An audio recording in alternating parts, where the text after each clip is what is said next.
Bonjour tout le monde, bon mardi, j'espère que vous allez bien, j'espère que vous êtes en forme, j'espère que vous avez le goût d'écouter une entrevue avec Pierre-Alexandre Bonnet. Oui, oui, oui, oui, oui. Bonjour! Donc, c'est ça, l'entrevue. Non, mon micro est déjà trop. Mon micro est plus excité que moi. Donc, on va parler ensemble. C'est juste ça, pas de pression. On parle des débuts de Pierre-Alexandre parce que je trouve ça important, et surtout là, dans l'état où la communauté est présentement, de montrer à tout le monde que ben on commence tout à quelque part. Puis on a tous des récits différents. Fait que on va explorer un peu celui de mon ami Pierre-Alexandre. Des fois, J'essaie de me rappeler le premier souvenir qu'on a eu ensemble, mettons. écoute, Comme le premier souvenir que j'ai. Euh, Écoute, j'ai un petit doute parce que je suis pas sûr si on s'était vu à la librairie Monet avant ou après avoir travaillé sur Riforama. je pense que c'était avant, quand je vous ai invité, toi, Isabelle, puis Ah Daniel. ouais. Ouais, fait que Je c'était pour pense écrire. que C'était pour. c'était après ça. Oui. Tu vois, on a déjà parti une affaire de mon nom. Fait que.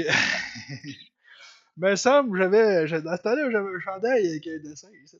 Puis, fait que, mais oui, mais bref, à l'époque où je t'ai rencontré, t'avais, je crois, en tout cas, t'avais pas publié de roman, sûrement. Je sais pas si t'avais publié de la nouvelle. Hmm, Peut-être, écoute, la première nouvelle que j'ai publiée officiellement, c'était dans Nocturne. ok, Non, pas Nocturne, excuse-moi, pas ça Nocturne. aurait pu. Euh, C'était-tu Horreur Québec? Ah, c'était avec Anne-Marie. Le fanzine qu'Anne-Marie a repris. Ouais, C'était pas Horreur Québec, c'était quoi donc? Je me ouais, rappelle. quelque chose du genre, un peu. Ben, Mais c'est ça ça, c'est ressemblait vraiment à un ça. fanzine d'horreur. Ouais, Ça a été ouais. là, c'est là où tout a, en termes de publication, c'est là où tout a commencé, même si on pourrait techniquement remonter beaucoup plus loin. Ouais, c'est ça. Ben, parce que là, c'est ça. Parce que là, l'autre affaire que j'ai flashé, c'est que je me rappelle qu'à l'époque où on s'est connus, on a tous les deux trois enfants, on est tous les deux des pères aimants qui sont présents pour leur famille, qui veulent soutenir leur famille puis tout ça, mais qui ont une passion aussi qui est l'écriture, puis qui vient Oui, avec comme la lecture, puis qui vient avec des fois les petits événements quand ça tombe sur une fin de semaine où ça marche, puis ces affaires-là. Fait que je sais que je me rappelle que sur ça, en tout cas, j'avais full connecté avec toi là-dessus, là, tu sais. oui. Puis, ouais, puis fait que, bref, les enfants, tout ça, comment comment t'en es arrivé à réussir à écrire une nouvelle à ce moment-là de ta vie? Ben, en fait, j'écris depuis que je sais tenir un crayon puis que je sais écrire. Honnêtement, j'ai encore des souvenirs, écoute, d'une histoire très, très basique de bonhomme de neige en sixième année. Mais quand même, tu sais, je veux dire, j'étais fier de cette histoire-là. Puis on était en équipe pour raconter une histoire. Puis c'était toujours trop long. Même mes exposés oraux étaient des récits, tu sais, je veux dire.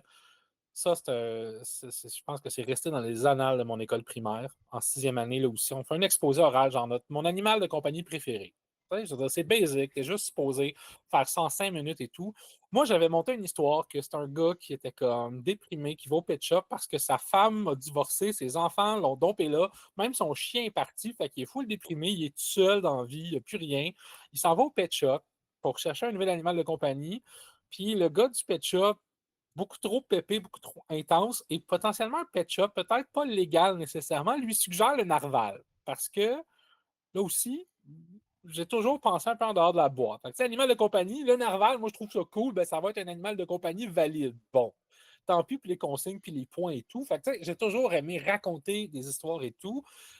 Au secondaire, écoute, secondaire 2, mon texte pour le roman, le récit policier a circulé dans tout le niveau pour faire c'est ça un récit policier, gang. Prenez des notes, j'étais comme oh my god. J'ai toujours aimé, écoute, secondaire 4, genre, ou secondaire, non, c'est ça, secondaire 2, pendant la semaine du français, j'ai participé à une compétition inter-école, ou en fait, dans l'école et tout, à l'interne, de Scattergories, le jeu de mots et tout, avec mon directeur de niveau. J'étais tellement fier, on a planté les gens de l'éducation aux adultes. Moi, j'étais comme, man, j'ai 14 ans, puis je viens de planter des adultes à Scattergories, I'm the king of the world. Je suis vraiment nerd, mais j'assume, c'est pas grave. Et arrive au cégep, et moi, Mais depuis que je là, suis je veux petit, quand même dire quelque chose, par exemple. Parce que là, juste au cas où des gens ne comprennent pas ce qui est en train de se passer, ça, c'est un gars qui avait vraiment pas tant confiance en sa capacité non, d'être publié. hey, Non, qui dit pas ça, tout. là. Tu sais, je veux juste vous sachiez, juste au cas où quelqu'un ferait comme, ouais, il est très sûr de lui. Non, non. Ce gars-là, Non, ça il s'acquiert avait avec cette l'expérience. qualité-là, mais il l'assumait pas en tout. Fait qu'il était pas capable de voir que tout ça, c'était vraiment hot. Fait que, tu sais, des fois, Inquiétez-vous pas, à la on va maison, arriver là, au premier speed bump. On va arriver au premier speed bump, au premier. Ish, ça va pas bien, mon affaire. Mais c'est juste pour planter, tu sais, c'est ça. J'aimais ben, écrire, oui, mais est-ce que je pensais être publié un jour? Absolument pas. Parce que moi, depuis que j'étais tout petit, moi, je voulais être journaliste. Moi, dans ma tête, c'était mon métier, je serais journaliste ou bibliothécaire, accessoirement, avec les livres et tout. Mais moi, je me voyais avec un micro de Radio-Canada, puis j'étais comme ici, Radio-Canada, Pierre-Alexandre, Radio-Canada, Montréal. C'était vraiment ça. Arrive au cégep. J'ai voulu, au secondaire, je voulais faire partie du journal étudiant. C'était juste les étudiants de secondaire 4 et 5 qui pouvaient. Finalement, secondaire 4, grève du parasco des profs, pas de journal étudiant. OK. Il me reste secondaire 5. Pas de grève. Yes, je m'inscris. Le prof responsable, écoute, Pierre-Alexandre, je suis désolé, il n'y a pas assez d'inscriptions, ça ne se fera pas cette année. Fudge. C'est pas ce que j'ai dit, mais on s'enregistre, ça va être sur les réseaux sociaux, donc j'ai dit fudge. OK, c'est correct. Là, arrive au cégep à Bois-de-Boulogne. Je m'inscris, là, on peut s'inscrire dans plein de comités, plein de trucs et tout. Écoute, il y a la radio étudiante, il y a le journal étudiant, puis il y a la revue littéraire. Fait que je fais, ben, écoute, je vais m'inscrire aux trois. T'sais. La radio n'est jamais revenue sur ma candidature. Le journal non plus. Il y a juste la revue littéraire, full enthousiaste, qui fait, ben oui, viens nous voir, il n'y a pas de problème. J'étais comme, OK, c'est chill, d'accord. Fait que j'ai dit que c'est là mon premier contact avec la professionnalisation, puis encore, il faut le dire, on est au cégep, là. Puis on s'entend que la structure hiérarchique, c'était comme si on est capable de battre le président au jeu du serpent sous, on devient de facto président de la revue littéraire. Fait que, je veux dire, on s'entend que quand je dis professionnel, c'est avec des gigantesques guillemets de 8 pieds, là. Mais quand même, on était une gang, puis je veux dire, lui, le président faisait le double deck, donc faisait un deck arts et lettres et sciences de la nature en même temps. Moi, je faisais un deck en com. La moitié des membres de la revue faisaient un deck en sciences nat. J'ai aucune idée pourquoi. J'étais tout seul en com dans toute la gang. Là, j'étais comme OK. Mais ça a été, quand tu parles de communauté, ça a été ma première communauté d'écriture vraiment parce qu'on s'encourageait et tout. Je lisais énormément et je lisais des trucs que je ne comprenais pas complètement. Écoute, à l'époque du cégep, je tripais sur l'Oulipo. Pour ceux qui ne connaissent pas, c'est un mouvement français, l'ouvroir de littérature potentielle, qui, eux, c'était des jeux de langage, mais vraiment structurés et tout, ce que je ne connaissais pas, ce que je ne comprenais pas à l'époque. Et là, je ne l'ai pas en français, là, mais un flash forward un peu à l'université. Un cours sur l'Oulipo, toi, à l'université, que j'ai pris et dans lequel je me suis planté parce que là, c'était vraiment beaucoup plus réfléchi, beaucoup plus théorique. Puis j'ai compris que c'était beaucoup plus compliqué que ce que moi, mon petit moi du cégep avait compris à l'époque. Fait que, bref, publie des textes et tout, et je me rends compte que j'ai comme un imaginaire très absurde des gens partants. Ça a toujours été le cas. Donc, j'écris des textes absurdes et tout, mais aussi, je tripe sur les littératures de l'imaginaire. Fantasy, fantastique, science-fiction et tout. Tout ça, déjà au cégep, déjà, là, un moment donné, la deuxième année de cégep, quand c'est ça, je me suis planté dans mes cours de com. J'ai pas aimé ça, puis ça marchait pas. Et, ironiquement, tous mes profs de com, dans tous mes travaux, qui étaient vraiment axés communication, journalisme, m'ont tous dit, Pierre-Alexandre, le problème, c'est que tu ne rapportes pas la nouvelle, tu racontes l'histoire autour de la nouvelle et c'est pas ça qu'on veut, c'est pas ça qu'on a besoin. Et là, ben, j'ai des profs qui enseignaient le programme, le DEC, mais qui étaient la spécialisation en lettres aussi, puis qui ont dit, Pierre-Alexandre, il te manque 2 cours pour avoir ton DEC en arts et lettres, profil lettres. Parce que tous tes cours optionnels, tu les as pris en lettres.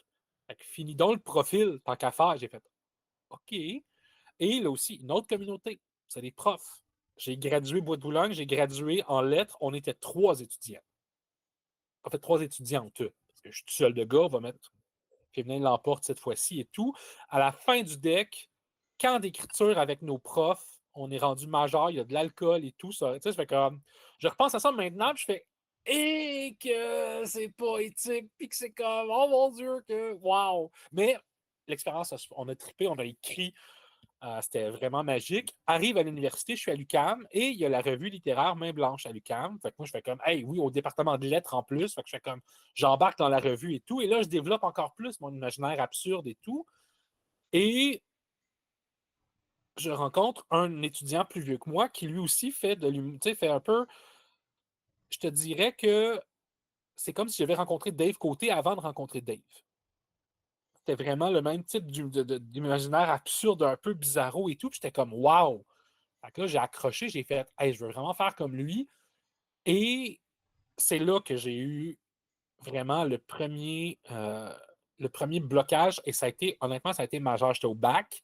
Et à un moment donné, moi, j'étais impliqué. En plus, tu sais, je publiais dans la revue, j'envoyais des textes et j'étais assistant à une des sections. Donc, j'étais assistant du gars que j'étais comme, c'est mon idole littéraire maintenant et tout. Et éventuellement, au bout d'une ou deux sessions, sur 6 sessions quand même, donc au bout d'une ou deux sessions, ben, la direction littéraire de la revue a fait écoute, Pierre-Alexandre, tes textes sont corrects, mais ça ne fit pas vraiment avec la revue, avec la vision qu'on a de la revue. Donc, malheureusement, on va devoir aller, j'en prendre des chemins séparés et tout. Et là, à l'époque, je l'ai pris personnel, mais vraiment solide. Et je me suis dit, ce que moi j'ai entendu, c'est pas tes textes sont bons, mais c'est comme notre vision ne correspond pas, c'est tu n'as pas le talent pour publier dans la revue, tu n'as pas le talent pour écrire. Et je les ai pris au pied de la lettre. J'ai arrêté d'écrire de la fiction pendant les 10 années qui ont suivi. Ça, c'est important dans mon parcours. J'ai arrêté d'écrire, même pour le plaisir, là. J'ai arrêté d'écrire même pour moi pendant 10 ans. 10 ans de ma vie où je n'ai pas écrit de fiction. Ça, j'insiste par contre parce que j'aurais dû m'en douter, j'aurais dû comprendre le message. Pendant ces 10 ans-là, je n'ai pas arrêté complètement d'écrire. Par contre, là, ce que j'ai fait, c'est que pendant 10 ans, j'étais en lettres. J'étais vraiment le bac en lettres à l'UQAM. Et je me suis rendu compte qu'une autre de mes forces, c'est l'analyse littéraire. Fait que je me suis mis à écrire des analyses littéraires et tout. Et je me suis retrouvé à être publié dans des revues, mais pas n'importe quelle revue nécessairement. Là. Je veux dire, j'ai un article sur Dr. Jekyll et Mr. Hyde et Dracula, parce que c'était le fantastique irlandais et écossais. Donc, Dr. Jekyll et Mr. Hyde puis Dracula, publié dans la revue A30, qui est une des revues scientifiques les plus connues sur l'imaginaire en France. J'ai réussi à publier là. J'ai publié des essais dans Solaris. Solaris, là, c'est comme dans la littérature imaginaire au Québec, là, c'est la mecque. Tu veux publier dans Solaris. J'ai publié des essais dans Solaris. Ils ont fait comme hey, on aime vraiment ça, ce que tu fais, on va te publier, il n'y a pas de problème. J'avais une chronique à moi tout seul dans Brin d'éternité pour publier des analyses et tout. Je veux dire, j'ai fait une analyse comparée de l'univers de Jonathan Reynolds, justement, que je comparais avec les villes fictives de Jonathan Reynolds par rapport à celle dans l'œuvre de Stephen King puis celle de Lovecraft. Ça, Jonathan, il tripait sa vie. Et dans la réédition de son œuvre, je ne me rappelle plus comment ça s'appelle, mais dans sa réédition de toutes ses œuvres mises ensemble et tout, ben, Colin, Jonathan m'a écrit pour me dire Pierre-Alexandre, ça te dérange-tu si en annexe, on met ton analyse que tu as fait de mon œuvre dans Brin? Fait que j'étais comme, wow, non, ça ne me dérange pas. Fait que pendant 10 ans, là aussi, j'ai fait ma maîtrise sur Jacques Ferron, puis à un moment donné, il y a comme la revue Posture, qui est une grosse revue littéraire au Québec et tout. Ils ont fait un numéro spécial sur Ferron et dit écoute, on a un inédit de Ferron qu'on va publier, ça te dérange, ça te tente-tu de l'analyser? On n'a personne d'autre. Je fais comme ah! OK, OK, on va le faire, OK. Fait que tu sais, il y avait déjà de la demande, mais pour moi, c'était pas écrire. Moi, j'étais comme c'est facile. J'écris pas, je fais de l'analyse. C'est lié avec mes études. J'écris pas, moi, je fais de l'analyse et tout, mais je suis publié. Puis là, un moment donné, c'est ça. Fait que là, fini maîtrise, doctorat aussi. Mon doctorat, j'ai écrit ma thèse en 2 ans, gang. OK? C'est pas normal. Il n'y a personne à qui j'ai parlé. Puis même si c'est juste une thèse en littérature, des gens partant, excusez, mais fuck you à tous ceux qui pensent que c'est juste une thèse en littérature, là, c'est une thèse pareille. J'ai écrit une thèse de doctorat en 2 ans. C'est comme 300 pages de théorie en 2 ans. Mais même ça, j'étais comme, ben, c'est un travail universitaire. Pour moi, c'est normal, c'est pas écrire et tout. Et pendant mon parcours scolaire, éventuellement, au bout des 10 ans, fait que là, attends, on est comme bac, Ok, mais fin de là, bac. fais-leur plaisir, puis dis à propos de quoi est ta thèse, s'il vous Ah, ma plaît. thèse, C'est gang. J'ai fait ma thèse sur la figure du lecteur et la métafiction dans l'œuvre de Stephen King. Vraiment. Donc, la métafiction, c'est la mise en scène de la fiction à travers la fiction. Donc, dans la Tour Sombre, dans la série La Tour Sombre de King que j'ai étudiée, Stephen King se met lui-même en scène comme auteur en train d'écrire La Tour Sombre que ses personnages doivent aller retrouver pour l'inciter à continuer la rédaction de sa série pour qu'eux puissent continuer à vivre leurs aventures. Fait que ça, c'est comme si Bilbo puis genre la communauté de l'anneau se pointait chez Tolkien. Dans le roman du Seigneur des Anneaux, ils font comme excusez, M. Tolkien, pourriez-vous finir qu'on puisse aller péter à gueule à Sauron, ça serait apprécié. Fait que j'ai travaillé là-dessus sur mon doc. Et entre-temps, j'ai été contacté où je suis devenu ami avec Anne-Marie Boutillier, qui est une fan finie d'horreur et tout. Et au début, elle m'a contacté pour que je collabore avec elle à la revue. C'est Clair Obscur, je viens de retrouver. Donc, la revue Ouais, Clair Obscur. ouais. Yes. Donc, et au début, je faisais de la direction littéraire, je faisais de la révision linguistique, puis un peu de direction littéraire, mais surtout de la révision linguistique. Et j'écrivais des essais, de l'analyse encore et tout. Et là, Marie a commencé à me gosser, à me pinailler, puis à m'achaler en faisant PA, écris donc une nouvelle, PA, écris donc une nouvelle, PA, écris donc une nouvelle. Puis j'étais comme,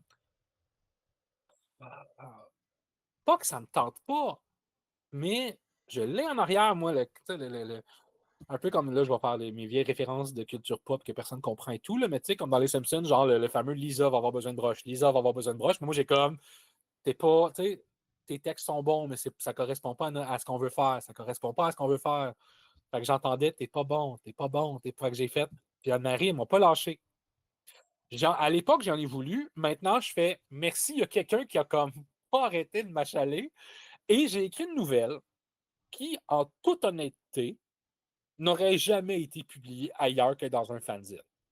Pas que la qualité d'un fanzine n'est pas bon. On a travaillé, on a bûché, on a sué sang et eau sur Clair Obscur. Je suis fier de ce fanzine-là. Mais des revues professionnelles où il y a vraiment un comité de lecture sérieux et où on va vraiment limiter le nombre de textes, j'aurais jamais été pris. Peut-être qu'il aurait été fin et qu'il m'aurait dit pourquoi. Si j'étais tombé sur Joël, peut-être qu'il aurait eu la gentillesse de m'expliquer, genre, pendant 15 pages, écoute, voici tout ce qui ne marche pas, mais merci quand même d'avoir pensé à nous. Et j'ai écrit la nouvelle, puis là, moi, j'étais fier de mon plot twist. Il n'y a personne qui va le voir venir. Puis au lancement, tous ceux qui sont venus me voir, c'était comme, hey, c'était bon, on a vu venir le plot. J'étais comme, shit. Mais un commentaire aussi qui est revenu super souvent et que je ne comprenais pas pourquoi, c'est as-tu déjà suivi des ateliers d'écriture? C'est comme, pourquoi? Ben, il y a quelque chose. Il y a quelque chose, il y a un potentiel à développer. J'ai fait, ah, OK, d'accord. Et c'est là que j'étais déjà ami avec Geneviève Blouin et tout. Et c'est là que la première opportunité est arrivée. Elle offrait des ateliers courts de création. Puis là, j'ai du monde qui ont dit ah, ça tombe bien, Geneviève Blouin offre ça. OK, on va essayer. Et là, il y a eu un déclic. Là, j'ai compris comment fonctionne l'écriture. J'ai commencé tranquillement à développer ma propre voix, parce qu'on va se le dire au début, là, j'étais l'équivalent d'un band de cover de Metallica, mais version littéraire avec Stephen King. Même dans Rifikorama, on va se le dire, toi et moi maintenant, je veux dire, je pense que c'était ouvertement assumé quand même. Ma nouvelle est un hommage à la nouvelle Le Singe de Stephen King. Ouais. Si vous avez vu The Monkey là, de Flanagan, je pense, ils l'ont adapté au cinéma. Ma nouvelle dans Rifikorama, c'est un hommage ouvert et assumé à la nouvelle Le Singe de Stephen King. Ouais. Et le titre était un clin d'œil aux magnifiques œuvres de fiction que sont déjà en partant les titres des œuvres de Frédéric. J'oublie, je m'excuse, j'ai le cerveau en fin de session, gang. Frédéric, voyons, pas Frédéric Raymond, l'autre Frédéric. Bref, que ces titres d'œuvres sont déjà des œuvres d'art et tout. Fait que là aussi, je vais lui faire un clin d'œil avec mon. Ok, excuse-moi, je te suivais pas, Frédéric Durand. Oui, Frédéric Oui, Durand, ok, merci. oui. Ben, au rendez-vous des courtisans glacés. C'est magnifique et J'ai tout. fait dans mon cours d'horreur. C'était cool, ça. Donc, j'ai commencé pas en copiant ou en imitant, mais en m'inspirant fortement du style de d'autres gens et tout. Et là aussi, j'ai compris des choses. Je veux dire, mes dialogues, je me rappelle encore, Geneviève m'a dit, PA, tu fais des dialogues de séries télé. J'étais comme, c'est quoi ça, des dialogues de séries télé? Pour ceux qui se demandent de quoi je parle, particulièrement, vous écouterez n'importe quelle série où il y a des enjeux dramatiques et où il y a un minimum de, de connaissances techniques que l'auditeur, que le téléspectateur ne connaît pas nécessairement. Et là, il y a deux personnes. Le meilleur exemple, c'est sur un vaisseau spatial. Ah, capitaine, on va. Notre moteur supraluminique est sur le point de lâcher. Et s'il lâche, on ne pourra plus traverser les trous noirs.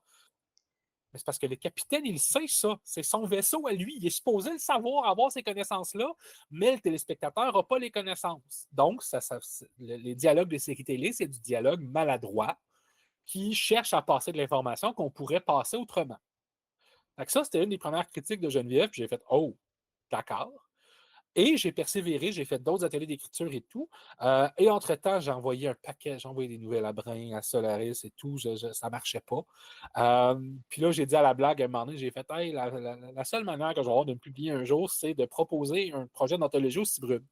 Puis une anthologie de nouvelles et de me publier moi-même dedans. Ça va être la seule manière. Et les Cibrumes ont embarqué dans le projet. J'ai été chercher beaucoup trop de monde qui ont tous dit oui. Fait que j'étais comme, je ne m'attendais pas à ça, que les gens embarquent tous dans mon projet. Et ça a donné un Rificorama. Mais entre-temps aussi, j'étais un collaborateur et un participant assidu au Congrès de Montréal aussi, qui se déroule chaque année et qui est l'équivalent du Comic-Con, mais pour les littératures de l'imaginaire au Québec. Et Ouais, chaque c'est année, il y a un concours d'écriture. Alors, plus petit, beaucoup plus un petit, plus mais quand petit, même. un petit peu plus petit, juste faites-vous pas Petit d'attente. peu. Non, non, non, non, vraiment pas, mais ça se tient au cégep de Bois-de-Boulogne en ce moment depuis 2 ans. Vous dire à quel point ça prend pas tant de place que ça se tient dans un cégep, puis il y a full, puis ça prend pas, ça prend comme 4 locaux, genre. Mais c'est le fun. Oui, c'est ça. Et sur place, il y a toujours un concours d'écriture. Et il y a 2 catégories au concours d'écriture. Il y a la catégorie amateur ou auteur montant et la catégorie auteur confirmé. Et cette année-là, il y a du monde qui m'ont gossé là aussi, qui ont fait parler, dont participe. Puis ça donne que le thème m'avait inspiré. J'ai écrit mon texte, puis là, on a un deadline, on a vraiment comme on a 1 heure, je pense. Du moment où ils nous remettent l'enveloppe avec les consignes puis le thème, on a 1 heure pour rendre un texte si on veut que ce soit évalué.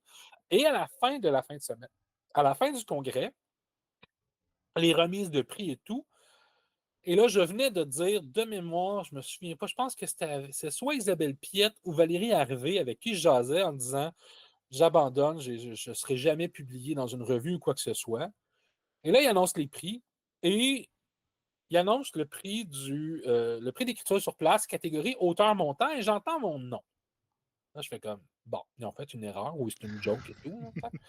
Là, je vois les organisateurs qui me regardent avec un grand sourire un peu crispé de comme PA, qu'est-ce que tu fais? Viens-t'en, là, parce que viens-t'en, ça devient gênant. Je fais OK, c'est vrai, là, j'ai vraiment gagné le concours d'écriture et ça venait avec une direction littéraire et la publication de ma nouvelle dans Solaris. Et entre-temps, j'ai fini mes études, tout le reste. Je suis devenu libraire parce qu'il fallait bien gagner sa vie et tout. Puis avec un doctorat en lettres, qu'est-ce qu'on fait quand on ne peut pas être prof d'université, qu'on ne peut pas être chargé de cours au cégep ou quoi que ce soit? Ben, on travaille comme libraire. Et je me suis ramassé à la librairie Monet où une collègue m'a gentiment invité à les rejoindre, à passer à l'ouest dans la section jeunesse. Puis moi, j'étais un lecteur omnivore, je lis de tout, et incluant du jeunesse. J'avais lu quand même pas mal de séries pour ados quand je travaillais chez Archambault à Québec. Fait que j'ai dit, je vais essayer. Et là, tel un Obélix littéraire, je suis tombé dans la marmite de la littérature jeunesse. Je suis tombé en amour avec ça. Et c'est là que mon aventure professionnelle, vraiment là, c'est la professionnalisation de mon écriture. C'est là que ça a commencé de façon complètement involontaire. Parce que je continuais à écrire des nouvelles pour le fun. J'étais comme, mais c'était pas, ça marchait pas, c'était pas publié, tout, OK, mais c'est pas grave, j'ai du fun. J'écris, j'ai du fun, ça fait du bien, j'aime ça. Et là, à la librairie Monet, la particularité, pour ceux et celles qui ne connaîtraient pas la librairie, ils ont la plus grosse section jeunesse au Québec. Et si on inclut les librairies francophones, en Amérique du Nord, ils ont la plus grosse section jeunesse francophone d'Amérique du Nord. C'est pas compliqué, là. Et ils ont comme 95% de ce qui se publie en littérature québécoise. Et ils ont une section complète réservée aux documentaires. Et on approchait du 375e anniversaire de Montréal. Puis là, moi, on classe les livres et tout. Puis là, j'étais comme, il n'y a pas de documentaire sur l'histoire du Québec pour les jeunes. Il n'y a rien. Pour les adultes, il y en a full. C'est plein. Il y a des essais, des briques, tout. Pour les jeunes, on a quelques trucs importés de France avec full cliché, genre qu'on a tous. Je veux dire, les Français avec la baguette en dessous du bras, ben nous autres, c'est des Québécois avec le 2 litres de sirop d'érable qu'on traîne partout. On va à l'école, nos écoles en Boiron, ils vont entraîner à chien, puis on vit dans des igloos, genre, j'étais comme arc. Ou c'était traduit de l'anglais, mal traduit de l'anglais, puis vendu beaucoup trop cher pour la qualité de ce que c'était. Et il n'y avait rien sur Montréal non plus. Donc là, je me suis dit quelque chose qui m'a. À l'époque, je me suis dit, bien, pourquoi je me suis dit ça? Puis maintenant, je fais une chance que je l'ai dit. Je me suis dit, ben, je suis capable de le faire, moi. Et je demandais à ma gérante, j'ai dit, écoute, y a-t-il un éditeur qui publie du documentaire québécois qui serait intéressé par un documentaire sur l'histoire de Montréal en prévision du 375e? Donc, elle m'a dit, Bayard Canada. Elle m'a donné l'adresse de l'éditeur. J'ai écrit un courriel avec un pitch. J'ai vraiment fait bonjour, M. Bélanger. Je vous écris parce qu'on me recommandait à vous. Seriez-vous intéressé par un documentaire sur l'histoire de Montréal? J'aimerais, puis j'ai mon beau-frère qui est historien de formation. Il a une maîtrise en histoire, qui est prêt à me soutenir dans le projet et tout pour avoir vraiment les références historiques et tout. Donc, est-ce que ça pourrait vous intéresser? Puis là, l'éditeur me répond, hey, on aimerait vraiment, c'est cool comme projet, on aimerait ça vous rencontrer tous les deux à nos bureaux. Là, moi, à l'époque, je ne sais pas comment ça marche. Moi, j'étais comme, ils vont-tu m'offrir une grosse valise de cash, puis j'en partais avec mon idée finalement. Par comme, merci pour ton idée, maintenant, elle nous appartient, voici du cash, puis bonne journée. T'sais. Fait que, ben non, ils m'ont offert un contrat. Et là aussi, au moment de signer le contrat, ils font là, le contrat, on le fait à quel nom? Je fais, à quel nom? Vous connaissez nos deux noms. Ils disent, oui, mais quel nom on met sur le contrat? Moi, ben, nos deux noms. Mais mon beau-frère n'était pas au courant, lui. Puis moi, ça a été une décision spontanée, mais j'étais comme, ouais, mais sans Gilbert, je ne peux pas écrire le documentaire. C'est toute ma caution historique. Fait que je ne peux pas l'écrire si lui n'est pas là, comme lui ne peut pas l'écrire si je ne suis pas là. Fait que vous mettez nos deux noms sur le contrat. Fait que, et l'éditeur et Gilbert ont fait OK. Et c'est comme ça que ça a commencé. J'ai publié mon premier livre. C'est un documentaire jeunesse sur l'histoire de Montréal. Après ça, euh, les deux éditeurs chez Bayard sont venus à la librairie et ça donne que ma gérante est occupée. Elle est vraiment débordée et tout. Puis eux autres, ils venaient juste voir un peu, regarder les tendances. Ça arrive une fois de temps en temps quand on est libraire. On a des éditeurs qui viennent voir les tendances, qu'est-ce qui manque et tout. Y a-t-il des trucs? Qu'est-ce qui pogne en ce moment et tout? Et moi, je connaissais. Bon, déjà, j'avais publié avec Maxime, un des deux éditeurs, mais aussi, je publiais des critiques dans la revue Les Libraires. J'étais vraiment mordu et j'étais un fan fini de littérature jeunesse, au point, et ça, vous pourrez demander aux principales intéressés, mais Émilie Rivard et Annie Bacon savaient quand j'écrivais une critique ou quand j'avais lu un de leurs romans parce que leur vente augmentait. Il y a une corrélation directe que les deux m'ont écrit, puis leurs éditeurs ont fait Alexandre, as-tu parlé de tel roman? Oui. Ah, OK, ça explique des choses. D'accord. La collection Zèbre, la série Victor Cordy, Denis Bacon, je les ai portés à bout de bras comme libraire jeunesse parce que quand je crois à quelque chose, sauf en moi, moi non, ça ne marche pas, mais les autres, Carl, je vais croire en Carl, je vais faire comme tout mon possible pour que Carl soit sa map avec le spotlight et tout. Fait que bref, je les connaissais déjà, j'avais participé, j'étais jury sur le prix des jeunesse des libraires du Québec aussi. Donc, les éditeurs me connaissaient puis connaissaient mon amour pour la littérature jeunesse et mon sérieux aussi. Et là, ils viennent à la librairie et tout. Puis Thomas, l'autre éditeur à l'époque chez Bayard, on est devant la série L'Épouvanteur, l'apprenti épouvanteur de Joseph Delaney, que j'adorais, que j'adore encore aujourd'hui, qui est une excellente série chez Bayard, en 13 tomes. C'est super bon. Et j'ai eu la chance d'être le seul libraire de Montréal à pouvoir faire une entrevue avec Joseph Delaney, la fois où il est venu au Québec pour la première de son film, qui était une adaptation absolument horrible, lui-même l'a renié complètement. Mais bref, fait que j'ai pu interviewer Joseph Delaney, c'est dire à quel point j'étais fan fini. Et là, Thomas, l'autre éditeur, qui dit écoute, on a une idée, on a un projet, puis on aimerait ça avoir une version québécoise de l'épouvantaire, mais avec notre folklore, nos contes et légendes à nous, avec vraiment une grosse twist fantastique et tout. Et là, deuxième fois que mon cerveau réagit plus vite que ma bouche. En fait, c'est le contraire. Ma bouche réagit Ouais. plus vite que mon cerveau. Et là, la deuxième phrase que j'ai regrettée sur le coup, mais que je fais comme. Maintenant, je suis content que ça soit sorti tout seul comme un pet de cerveau. Ça a fait Hey, c'est dans mes cordes, j'aime ça, je peux le faire. Fait que Thomas fait OK, envoie-moi un plan détaillé, puis on voit ce qu'on peut faire avec ça. Là, panique totale. Un plan détaillé, un plan détaillé. C'est quoi, c'est un plan détaillé? C'est quoi un plan détaillé? Carl, c'est quoi un plan détaillé? Ben, si tu veux, je te l'explique là ou. Alors, c'est le temps. Fait que là, je panique et tout. Ouais. Puis, je commence à chercher, puis je me dis, je vais chercher quelqu'un. Fait que je regarde du côté de l'UNEC pour du mentorat, qui est vraiment pas donné. Puis, c'est en plus, c'est un concours un peu, t'es pas sûr d'être pris. Puis, j'étais comme, j'ai pas ces sous-là non plus. Et là, je me rappelle que Annie Bacon a comme déjà été présidente d'une association d'auteurs et d'autrices jeunesse. Fait que je me dis, je vais lui écrire, on se connaît un peu et tout. J'adore ses œuvres et tout, on se voit en CV en salon du livre. Fait que je vais lui écrire, poser la question, as-tu des ressources pour moi? Et Annie me répond, je pourrais t'expliquer, moi. Je pourrais t'aider avec ton plan détaillé. Elle dit, on se rencontre dans un café, là, puis ça va te coûter une viennoiserie puis un café. Je fais comme, puis là, je compare, je suis comme, mentorat de l'UNEC, mentorat personnalisé avec Annie Bacon, les coûts, les bénéfices. Je fais, OK, pas de problème. Une viennoiserie et un café, ce sera, il n'y a aucun problème. Et elle a pris le temps de s'asseoir avec moi et de m'expliquer le concept du plan détaillé. Et non seulement ça, mais on l'a monté ensemble. Mon premier plan, on l'a monté ensemble. Ce qui, ironiquement, va me nuire après pour le prix Cécile Gagnon du meilleur premier roman dont j'ai été le finaliste. Parce qu'Annie a dû se récuser des discussions comme elle avait travaillé sur mon plan avec moi, puis elle était sur le jury cette année-là.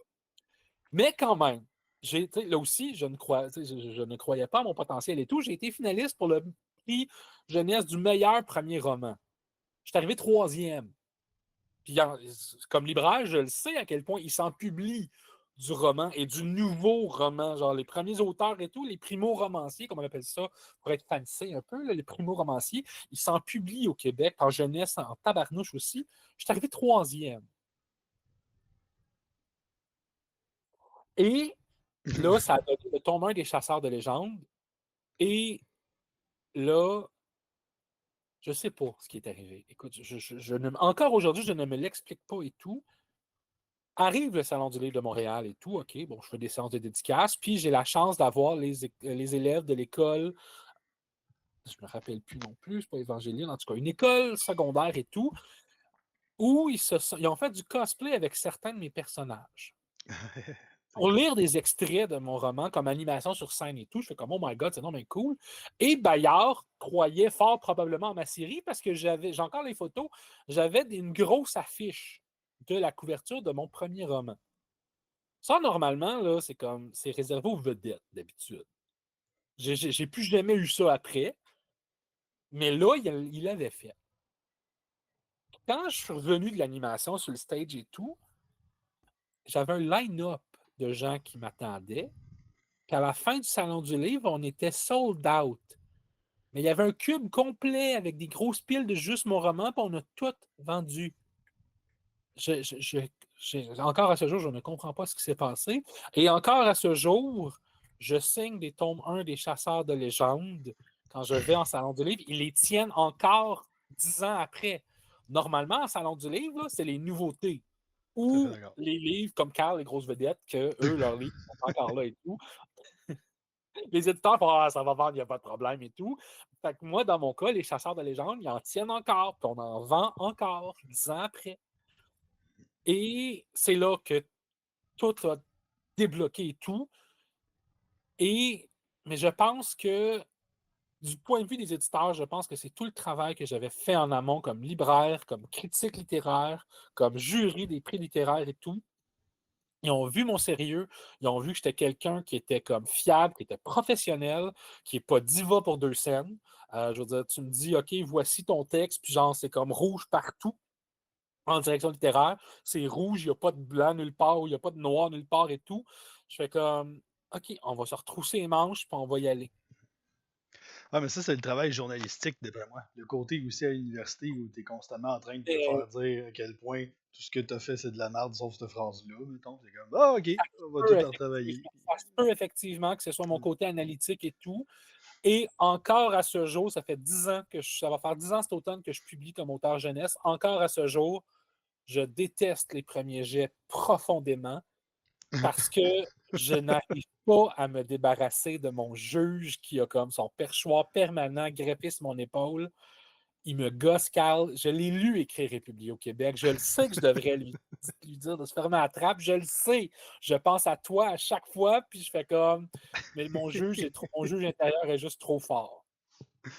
Ah, elle est bonne. Fait que voilà. C'est cool. Et c'est ça. Puis mon parcours, c'est ça que.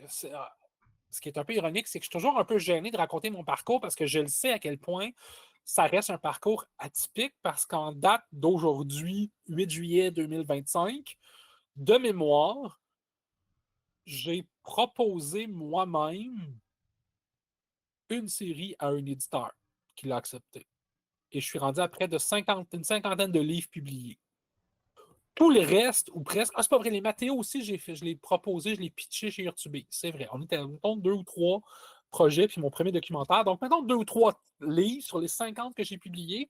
Ce qui veut dire que 95% des livres que j'ai publiés, c'est un éditeur qui est venu me voir puis qui a fait PA, ça te tente-tu de faire ça?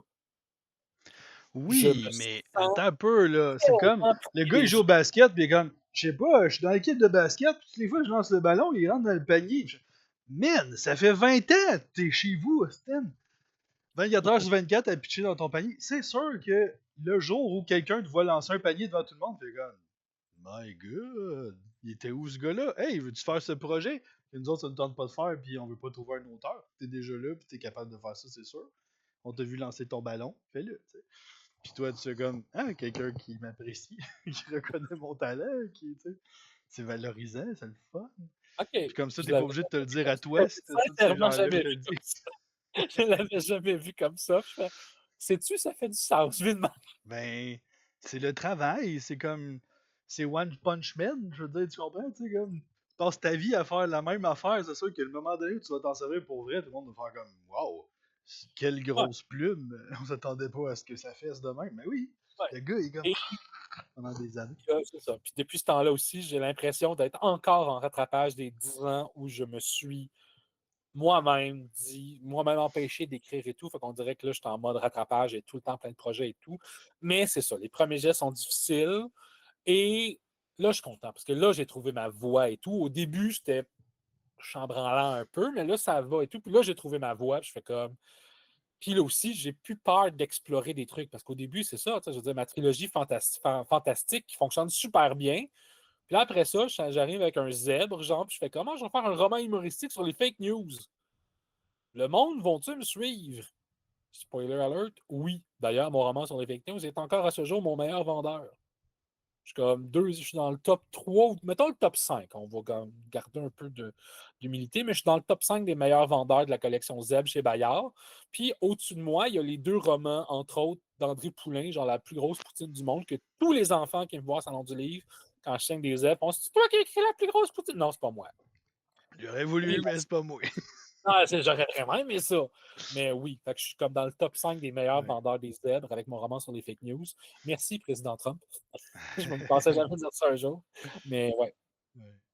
Fait que c'est ça. Fait que Cool. depuis, je conjugue emploi. Ben là, maintenant, je travaille chez Communication Jeunesse, qui est un organisme sans but lucratif qui fait la promotion de la littérature jeunesse québécoise et franco-canadienne et du plaisir de lire chez les jeunes de 0 à 17 ans. Depuis 4 ans, j'enseigne la littérature jeunesse à l'Université du Québec à Rimouski comme chargé de cours aussi. Et depuis la fin du printemps, là, je suis chargé de cours enseignant au cégep.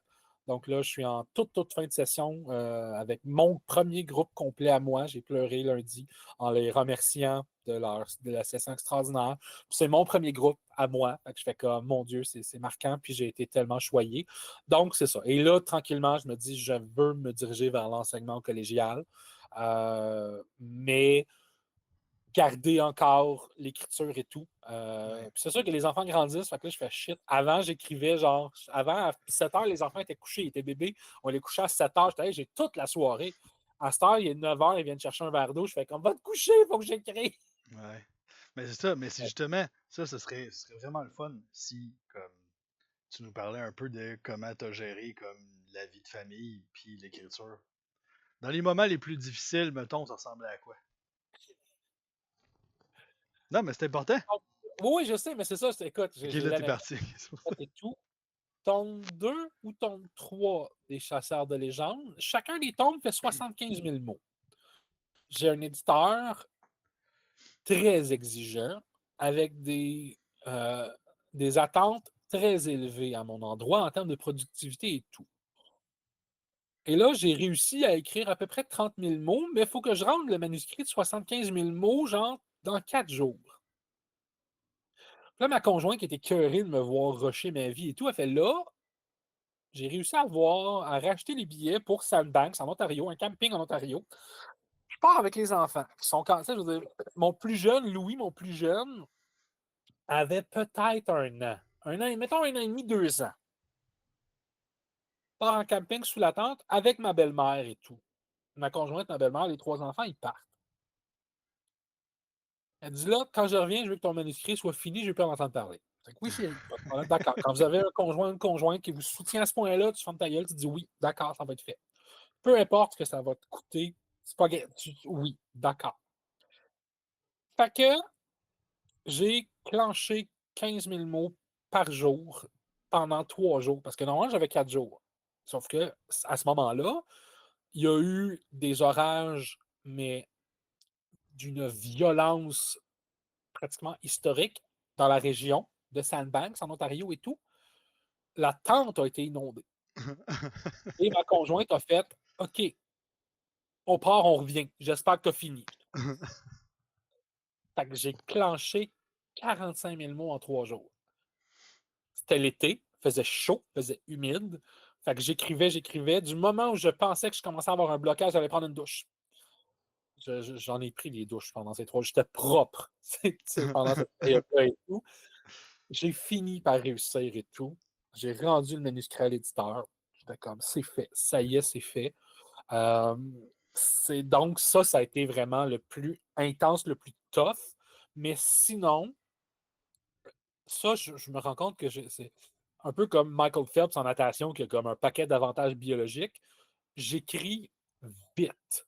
Mais vraiment, moi, dans une bonne soirée, je peux écrire facilement 1000 mots de l'heure.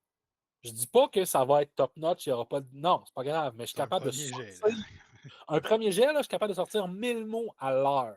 1000 mots de haine. Genre, c'est ça. C'est juste comme. Haïr! Fait que j'écris Dans le vite. fond, Fait que, ton tu sais, un moteur, même. c'est la rage. C'est ça, Oui, dans c'est le ça, fond. vraiment. C'est juste pour faire chier ceux qui ne croient pas en moi, c'est ça. J'aime tellement le mime. Pourquoi vous créez, vous continuez de créer et tout?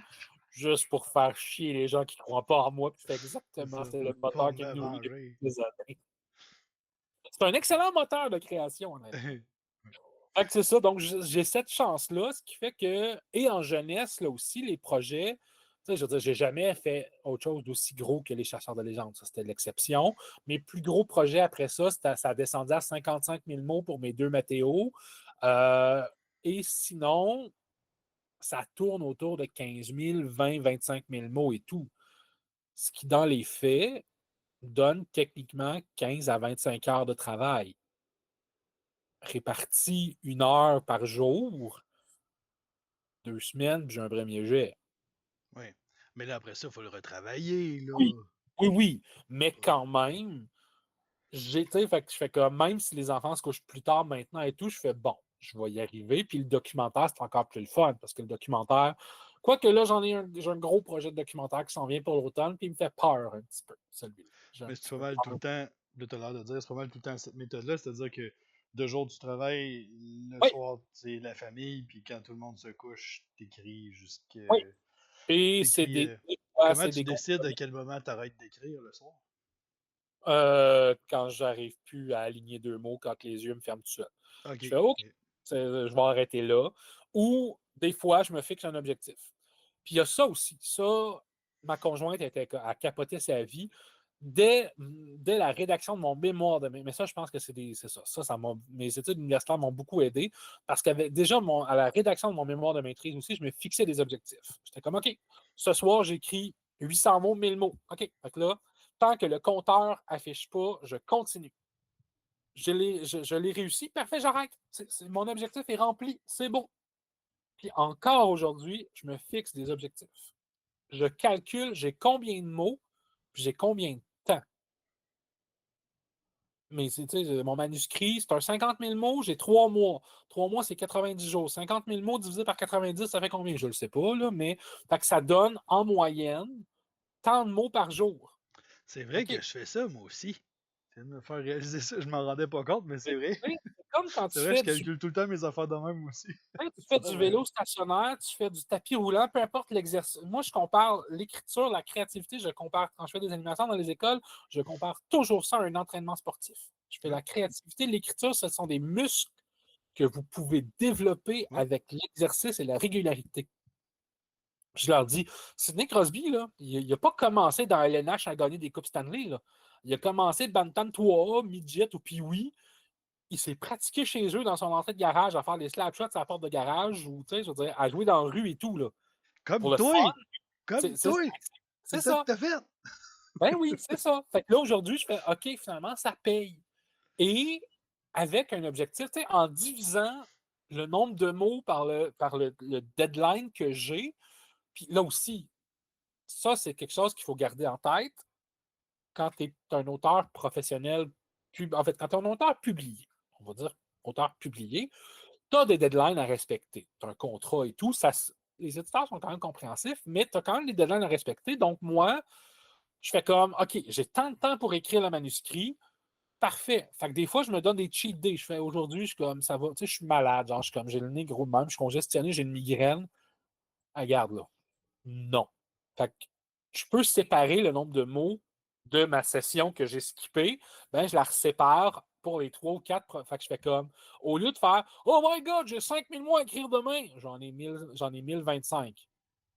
Ah, soudainement, c'est moins insurmontable. J'ai 25 mots de plus parce que je l'ai splitté sur 2 semaines, mon 1000 mots qui manquent. Je l'ai splitté sur 2 semaines. Je fais bon, 25 mots de plus que ce que je fais d'habitude, c'est 2 phrases. OK, c'est correct, ça va. Mais là aussi, je sais qu'il y en a, Dominique Delavance, entre autres, lui, est comme, vous écrivez 10 minutes, puis si vous n'avez pas, vous arrêtez en plein milieu de votre phrase. Moi, je fais comme, non, parce que je vais perdre ma phrase, fait que je ne peux pas faire ça. Mais, il y a plein de stratégies comme ça et tout. Sinon, ce que j'ai découvert grâce à Émilie Rivard, entre autres, la méthode Pomodoro. Ouais. Étant moi-même TDA, TSA, HPI, non diagnostiqué ou auto-diagnostiqué et tout, je fais comme c'est vraiment difficile de me concentrer sur l'écriture ou de pas juste faire comme un écureuil, un oiseau, mes chats, la vaisselle, ça part dans toutes les directions et tout. Mais la méthode Pomodoro, avec une minuterie, c'est 25 minutes de temps que je me donne à moi pour uniquement travailler mon manuscrit. Après ça, c'est une pause de 5 minutes. Et là, je me suis rendu compte, avec la méthode Pomodoro, je disais que mes bonnes soirées, 1000 mots en 1 heure, les bonnes soirées, je pouvais clencher 800 mots en 25 minutes. Faites ça fois 4, là. C'est 3200 mots en 1 heure. Parce que j'utilise une minuterie. Parce qu'il y a un Italien, un moment donné, qui cherchait une méthode de travail, puis qui a comme vu sa minuterie en forme de tomate sur sa cuisinière, puis qui a transformé ça en méthode de travail, puis que moi, j'en ai entendu parler. 3200 mots en 1 heure que ça me permet de faire. Je sais que je suis comme Michael Phelps a fait des records et tout. Je fais comme il y a des avantages biologiques certains. Je fais moi, dans mon cas, je pense que le fait que je suis probablement TSA fait que j'ai la faculté. Ça vient avec l'hyperfocus. Ben, j'hyper-focus sur ce que je fais pendant 25 minutes. Je pense juste à ça. Et avant ça, j'ai un plan. Je me suis fait un plan. Fait que je sais où est-ce que je m'en vais et tout. Pendant 25 minutes, on y va. Je prends un break, puis souvent, je me dis, bon, ben, je fais 1 heure ce soir. C'est tout. Pour moi, c'est pas grand-chose. Ça me permet de passer du temps avec ma conjointe aussi. Je suis quand même marié aussi. Je voudrais la mère de mes enfants, puis je l'aime, puis on veut passer du temps ensemble aussi. Et ça fait en sorte que ben, la fin de semaine, j'y touche pas.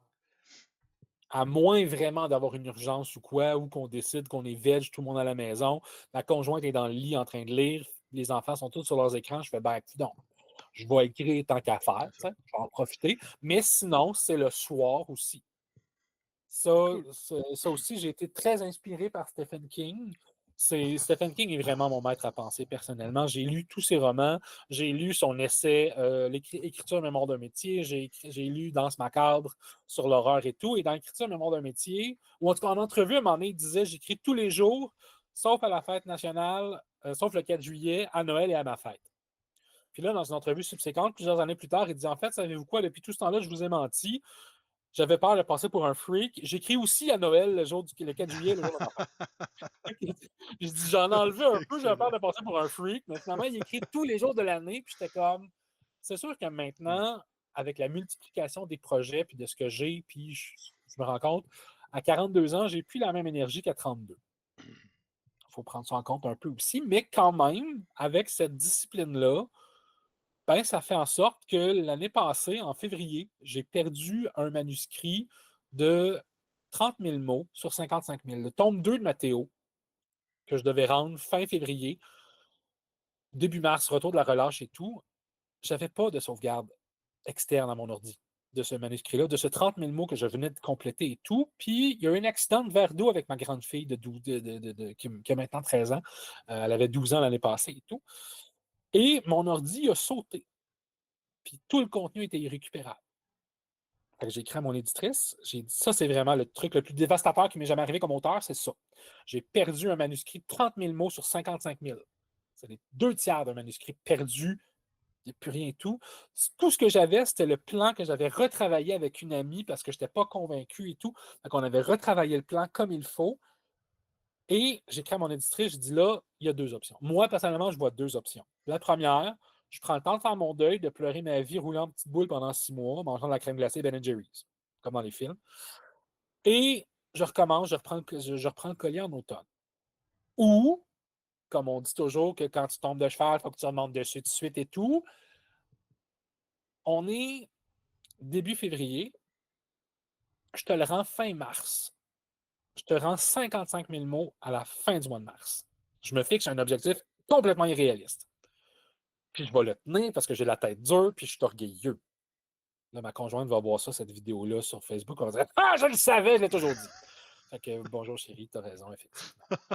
Fait que, et j'ai dit, dans le pire des cas, je comprends qu'il pourrait y avoir une troisième option et que toi et Arnaud, le directeur éditorial, donc le boss de mon éditrice, chez Artubase, que vous décidiez que ça ne vaut pas la peine et que vous tirez la plug sur Mathéo. Je vais pleurer autant qu'avec la première option, rouler en boule, manger de la Agendas et tout, et je vais comprendre votre décision. Elle me répond tout de suite, elle dit premièrement, j'ai les larmes aux yeux en te lisant.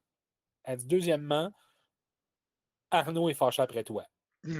Parce que tu as pensé qu'on allait tirer la plug. Elle dit je lui en ai parlé, puis elle a dit non, on va de l'avant avec ça. Là. Fait qu'elle dit si tu penses être capable de le rendre pour la fin mars, mais elle dit mets-toi pas de pression. Là, c'était trop tard. C'était déjà. Du moment où j'avais écrit le courriel, puis j'étais comme ça a choisi l'option 2, on y va. Et j'ai rendu un manuscrit de 55 000 mots à la fin du mois de mars à mon éditrice. Et ça a donné un roman pour lequel j'ai été récipiendaire du prix des hommes d'exception, qui est un prix symbolique, une reconnaissance symbolique pour la promotion de la masculinité positive. Parce que mon roman Mathéo fait des vagues. Oui, Mathéo fait des. C'est le deuxième, excusez, je me trompe dans mes romans. Mais Mathéo fait des vagues, parle de masculinité positive et tout. Et j'avais eu plein d'entrevues grâce à mon extraordinaire attaché de presse et tout, dont avec le blog des hommes qui changent. Et il m'avait dit écoute, on fait un concours à chaque année, puis il dit inscris-toi. J'étais comme OK. On va avec mon éditrice et tout, on a fait la candidature et tout. Puis encore une fois, j'ai comme ça donnera ce que ça donnera, mais c'est clair que je ne gagne pas. Puis finalement, ben, j'ai gagné. Dans la catégorie. Puis c'est comme la catégorie euh, artiste ou quelque chose comme ça. Fait que je fais comme. Il y a plein de gars là, plus influents que moi, avec plus de reach que moi et tout, mais j'ai gagné avec ce roman-là que j'ai réécrit en à peine 2 mois, puis que j'ai fait. Je vais me relever de ça. Il n'est pas question que je me laisse abattre et tout. Fait que c'est ça, j'avais un plan.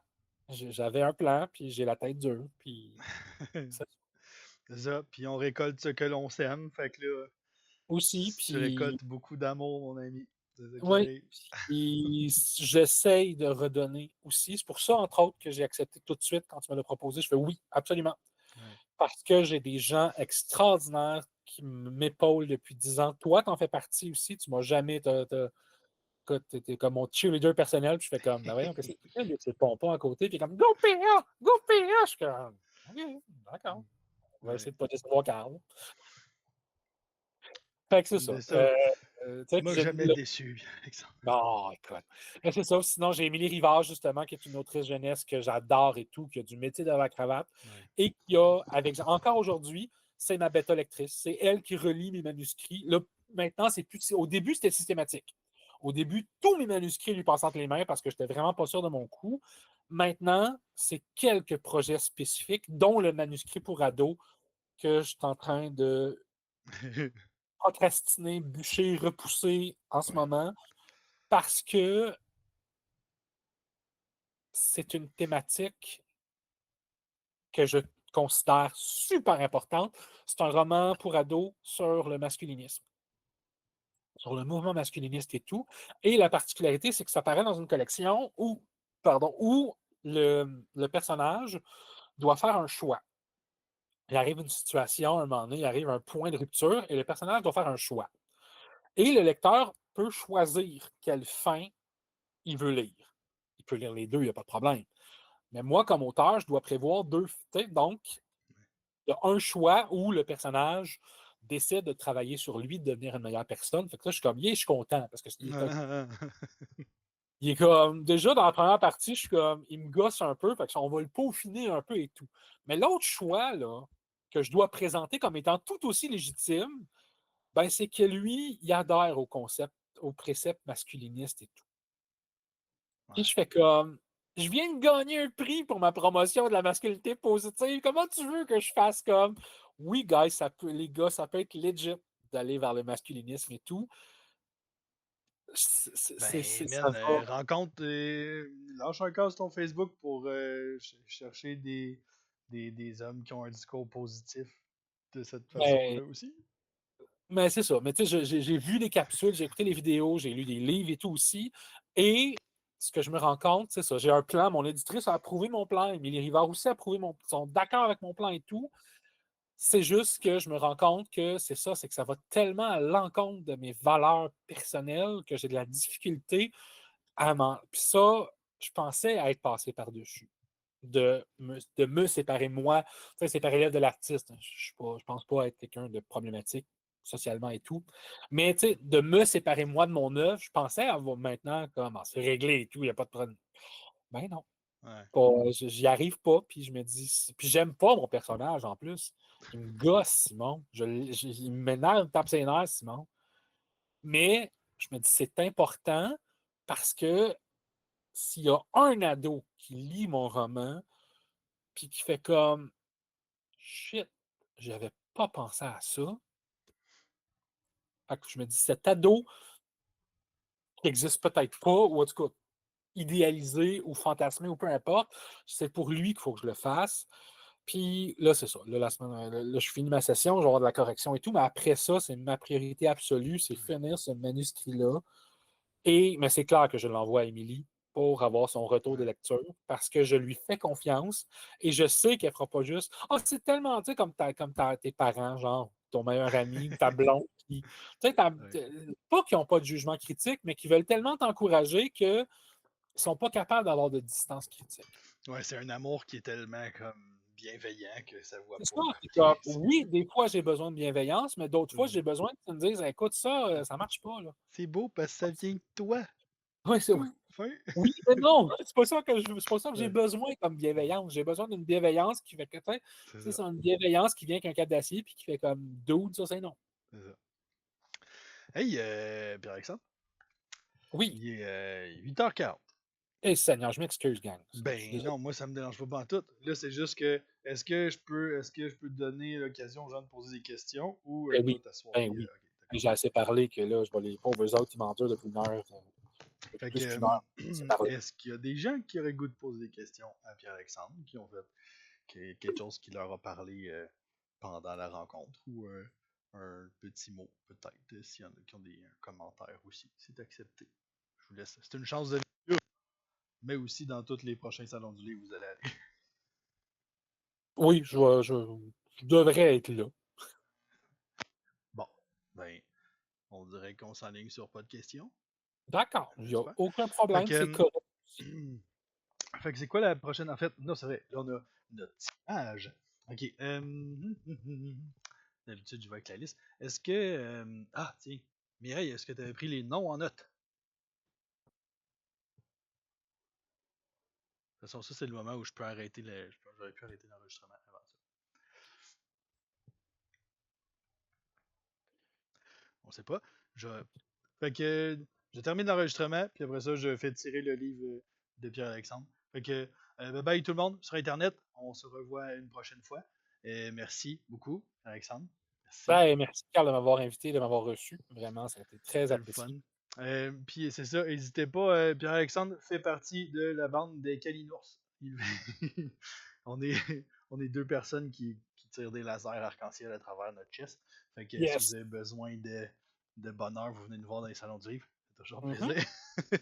Et besoin de conseils, besoin de.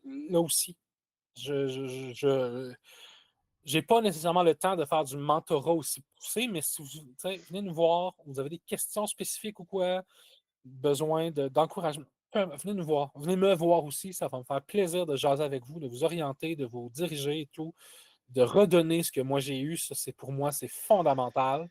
Faudrait qu'on se reparle parce que des projets avec la communauté qui s'en viennent, puis ça serait une bonne chose qu'on soit des alliés.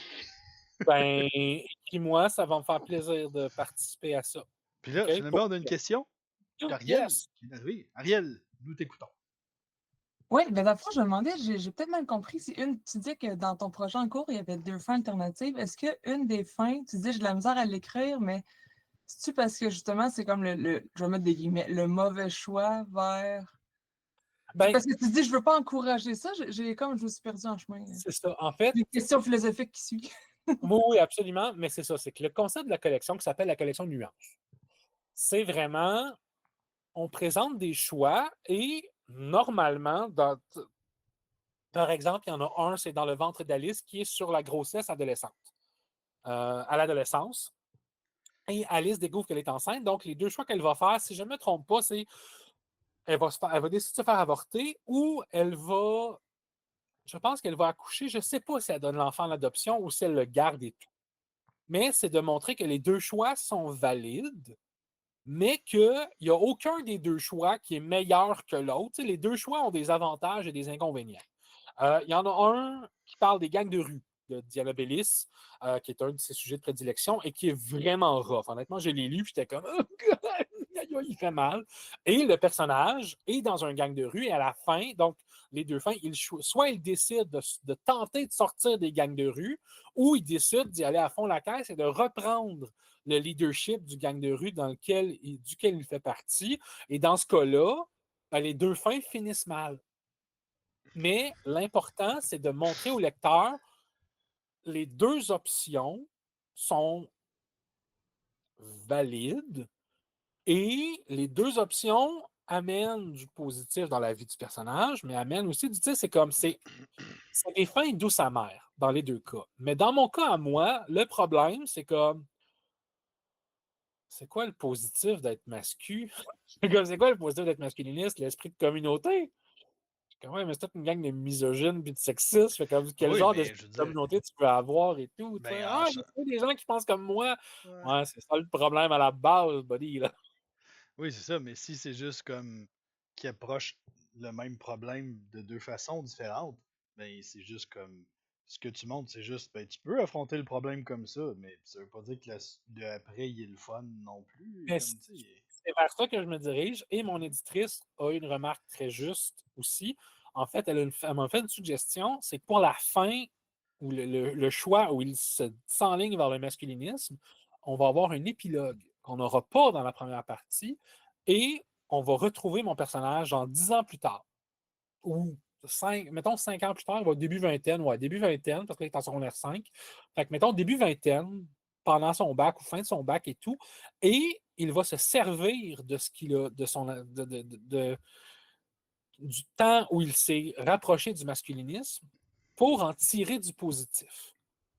Et sa job, ou en tout cas ce qu'il va faire là, j'hésite un peu, soit intervenant social ou quelque chose comme ça dans une maison de jeunes et tout, puis il ne serait jamais arrivé à ça sans avoir souscrit au masculinisme. Donc, ça fait partie de son parcours de vie. Fait que c'est comme ça que je me dis, on va le twister comme ça, puis j'aime ça. Mais il y a quand même 15 000 mots où je fais comme, oui, ça peut être légitime d'envisager l'idéologie masculiniste. Non, non. Fait que c'est ça. J'espère que ça répond à ta question. Ben oui, dans le fond, c'est parce que vu que tu retrouves ça en disant qu'il peut y avoir une fin qui est pas qui glorifie pas ce mouvement-là, je suis rassurée, parce que sinon, c'est ça. Je me disais, Non, non, non, non. ça risque de l'être. Ouais. Non, il n'y en a pas question, mais c'est ça qui est mon problème un peu, c'est que, ben, dans le fond, en montrant, tu sais, la fin est beaucoup plus dark du côté masculiniste, fait que c'est comme, ben, finalement, il y a clairement une fin plus souhaitable que l'autre. Tu fais comme, oui. Enfin, ouais, mais c'est pas ça le concept de la collection. Je le sais, mais je voulais tricher pareil.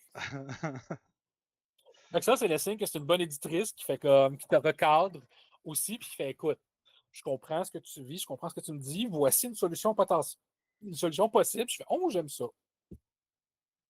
Fait que voilà. Fait que, bon, ben, je vais. L'affaire, c'est que je ne ferai pas le tirage en direct, j'ai pas le choix. Il va falloir juste que je vérifie comme qui était présent pour pouvoir comme faire faire le tirage après. Attends un peu, faire ça comme ça, ça, ça. Hein. Puis j'irai chercher aussi les personnes qui me manquaient, que les personnes qui sont parties avant. Ah oui, c'est Parfait. ça, j'ai Toi, dit. tu écriras pour me dire la personne et Oui, tout. c'est Tu ça, pourras oui, me c'est ce que je vais faire. On va faire ça. Fait que donc, merci beaucoup, Alexandre. ça me fait Merci beaucoup sincèrement.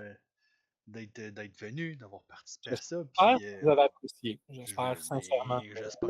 On va. Puis là, on va te ramener d'autres fois dans les prochains mois, peut-être, pour parler de Stephen King, pour parler d'analyse littéraire, pour parler de plein d'affaires. On va pouvoir Yes. parler de tes méthodes d'écriture. C'est plus rapide. Puis, fait que c'est ça. Fait que merci beaucoup. Puis Ça me là, fait je plaisir. ferme l'enregistrement. Et si toi, tu souhaites rester discuter quelques minutes, tu peux. Ben oui, Je... je vais rester avec vous autres. Si ça ne vous dérange pas, moi, je vais rester. Il n'y a pas de problème. Fait que bye bye à la maison, tout le monde.